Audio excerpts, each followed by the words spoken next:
Bismillahir Rahmanir Rahim. Assalamualaikum warahmatullahi ta'ala barakatuh.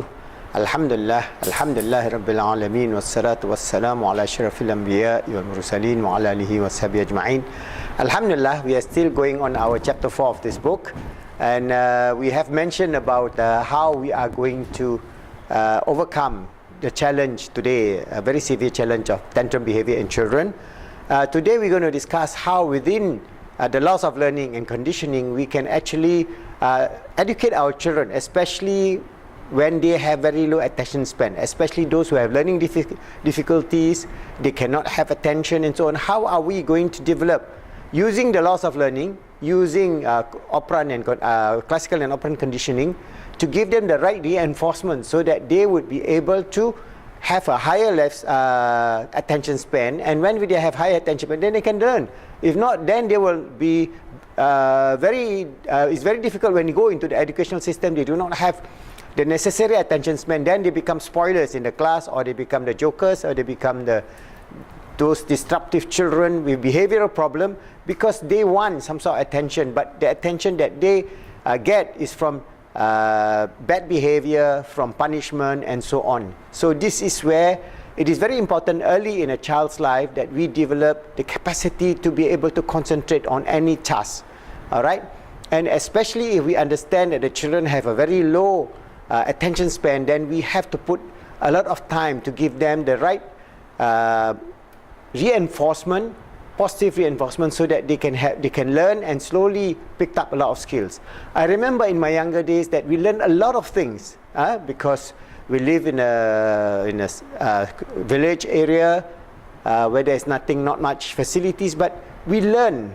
For example, we learn how to make catapult, because it's very important to have catapult in those days, because if you have stray dogs or any wild animals, you can at least use your catapult to defend yourself. How to build catapults, how to find the right of wood, for example, this species called Tambusu tree, how to bend it, how to put oil over it, how to actually dry it using a small fire, how to put the rubber, how to put the leather, and finally you can build a catapult. But that is a process of learning from the elders. And there's many things in life. We learn about species of plant that we can eat, we learn of the dangers of certain areas, and so on. So those are the living skills that you must have a lot of attention span to pick up. But unfortunately, in the modern era, children are kept in the house. They were not allowed to go out because there are a lot of existential dangers because of, for example, kidnapping or violence or gang rape, whatever. There's so many things today that has turned topsy-turvy the life of carefree life of a child, in which they can have attention span over many things of living skills they should build within themselves. But there are ways in doing it, especially in a home environment and a school environment, and we must learn how to do it. So I'm giving you from the book an example. All right, conditioning process to increase the attention span of any children. That means especially children with attention difficulties, we must put more emphasis on them so that they can then grow up to have a normal, can go to normal school streams, and they can pay attentive attention to their lessons in their preschool, primary school, secondary school, and inshallah throughout their life. This is on chapter 4, human behavior and loss of learning, and we are talking about increasing attention span. Conditioning process to increase attention span. It should be noted that attention span is a learned behavior which can be influenced by the conditioning process. The attention span of people of all ages tend to vary a lot. For children who can only attend to a learning task for a few minutes or a few seconds, this can be a major problem. In this example, we have a 5-year-old child whose attention span is virtually non-existent, perhaps 2 or 3 seconds. The means used in this is to teach attending behavior in a variation of the old form of the shell game. This is the shell game where you put the shell and beans, and then you flip the shell around. All right. Now you use cups, and you can put some beans, green peas, and then you can put the green peas and then the cup, and you flick the 3 cups around, and each time the child is supposed to put some attention, and it's like a game, a play. Today you have a lot of games similar nature using video games. Also the same thing that can develop attention span. So assuming that you are using this type of game, you can develop a process in which you give stepping, shaping process towards the reward. For example, the purpose of this example is to say this little girl is consider her to be successfully picking a cup with the beans underneath the reward. So how does you do that? So there are very long story here. What we do is that we can change the position of each cup slowly, just once. You do it very slowly, the 3 cups, and you put the beans underneath, and then you shift it, and you slowly, that actually the child can really see where is it, just slightly. And the little girl more often is likely to choose the right cup. That will have been by chance. She would actually choose correctly about 1 in 3 times on the average if you are fast. If you are slow, then she will 1 in 2, and then you have slower still is 1. Every time she can get it correct. When she becomes quite confident, all right, that she already has selected the right cup, then you can increase the intensity. So the best effort is to put the beans underneath, and initially the level may be considered a baseline. So maybe once in 3 or once in 4 times she gets it. But as she gets better and better at identifying, you can even mark on one cup a red color, so that each time the bean is on a red color, to give her the conditioning necessary for her to find out. And she may be picking up only on the red cup, and each time she picked up on the red cup, the beans are there. So she get rewarded for it, and she feels very happy about it, and she feel very much happy to play this game. All right. As she get immersed in this game, then slowly you can remove the red paint or the red marking on the cup, and then you can develop the speed. And as you do that, you have, all right, what you do is that basically during the shaping process, it's best to have each response successfully so that it will be rewarded. If the gap between the 2 steps of the shaping process is too large, the behavior being learned could break down. So if you increase the speed in such a way that she feels frustrated, she could not find the right bean under the right cup, she would not want to continue playing the game, and the game is over. All right? So you have to give him or her, this girl in this case, the shaping process. All right, so just like painting the red cup, giving them a slow motion and developing her confidence and developing understanding, that the child will be able to pick up, not every time finally, but often enough that she is interested in playing this game. So this is where there are a lot of learning tools today in which there is always reward. For example, you can have number games, you can have word games, you have animals and pictures games, flashcards, and each time the child give the right answer, she is rewarded. And this must be the shaping process in which we develop their skills in terms of developing their attention span. And naturally, a child will have maybe 1 or 2 seconds or maybe 5 seconds of attention span, but slowly as she gets immersed in the number game or the alphabet game or the picture game or any of the tasks that they are given, as long they feel they enjoy in the first place. Secondly, they are rewarded. Each time they are positively rewarded. For example, a child who is playing this game of number, she will have a flashcard, and the mom or the teacher will say, okay, then number 3, oh, you're good, you're smart, you're good, you know. So she get rewarded, and then maybe she get number 5 is wrong. Oh, doesn't matter. Okay, this is what number? Number 5. So she said, oh, she can remember the shape, and she remember the words, and the way you play, you stimulate the VAK. You stimulate her visual, auditory, and kinesthetic. This is very important because attention span development always covers these 3 areas. Okay, so each time you play the game, you must have to increase the attention span. You must have some sort of visual. You must have a visual stimuli. All right, you must have this visual stimuli all the time. So visual stimuli is in terms of color, pictures, cards, blocks, wooden blocks, Lego, so many of the things that you can do. But in the school of life, in the school of hard knock, our visual is when I was young, is basically nature. We play with nature.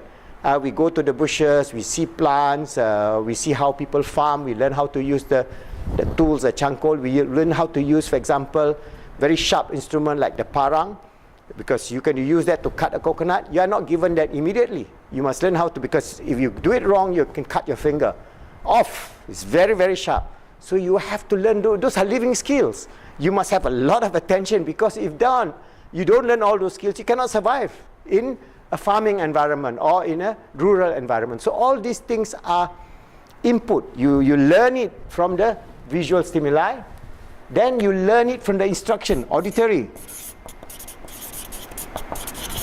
and then kinesthetic. Okay, kinesthetic.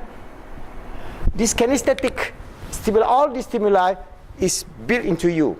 So this is where you integrate both your left brain and right brain, and your learning is always being shaped. So you have the shaping process,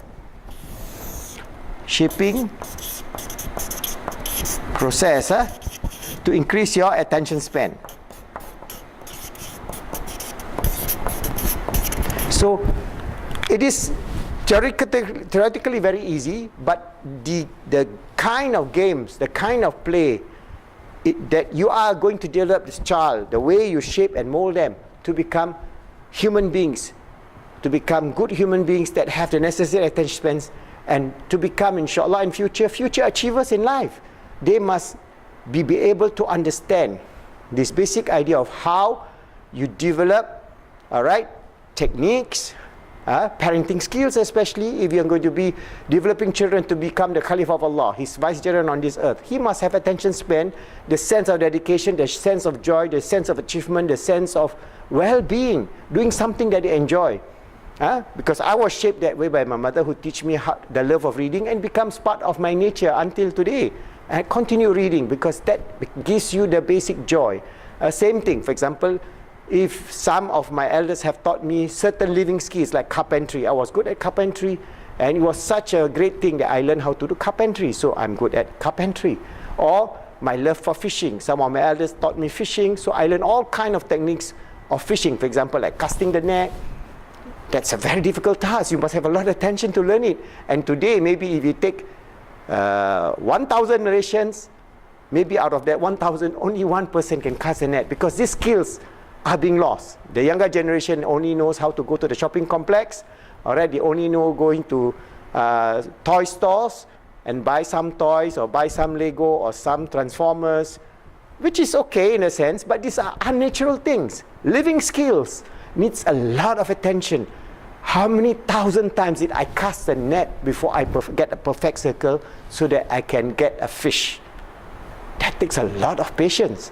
Maybe it took me about 1 year to perfect the skills. But once I have that skill, today you give me a cast net, for me to cast in the sea or in the lake to catch a fish, I can perfectly cast a round net, so that there are fish there, I can slowly pull it. There are techniques of pulling, there are techniques of keeping together, there are techniques to prevent yourself from getting hurt by the barb of the fish. For example, you have some fish that have stings.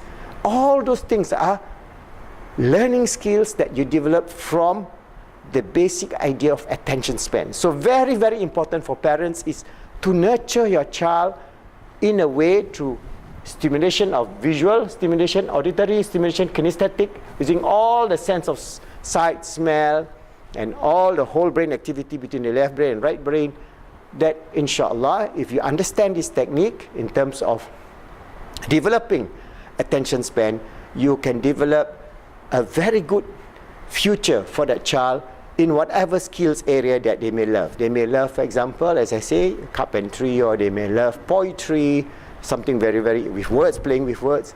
They may love music, they may love studies of philosophy at a later stage. But all that comes about because you must have the patience and the attention span to really study. For example, if you want to learn the philosophy of, for example, consciousness, which is I'm not interested now.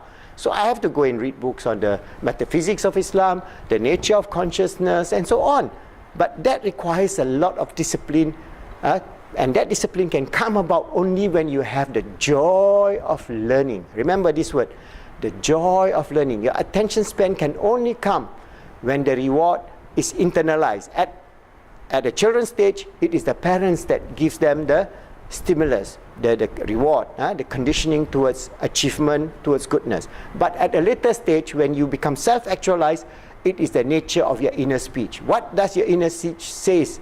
And this I will cover later on in the other future areas in which how we harness our inner capability to feel satisfied by our inner speech, which I have mentioned in the past, but today, in a future video, I will explain to you this detail. So remember, the whole game of developing attention span for the moment the baby is born until she is a child, if she has, especially if she or he has learning difficulties, it is important that intervention comes very much early, so that even if a child is not normal in the sense of having a lower IQ or lower attention span, if you intervene early, she can be normal and can achieve success in whatever vocation that is suitable for them, in the way that is blessed by Allah subhanahu wa ta'ala, in the way they can fulfill their role, being the custodian, being the vicegerent of Allah, being the caliph of Allah on this earth, always striving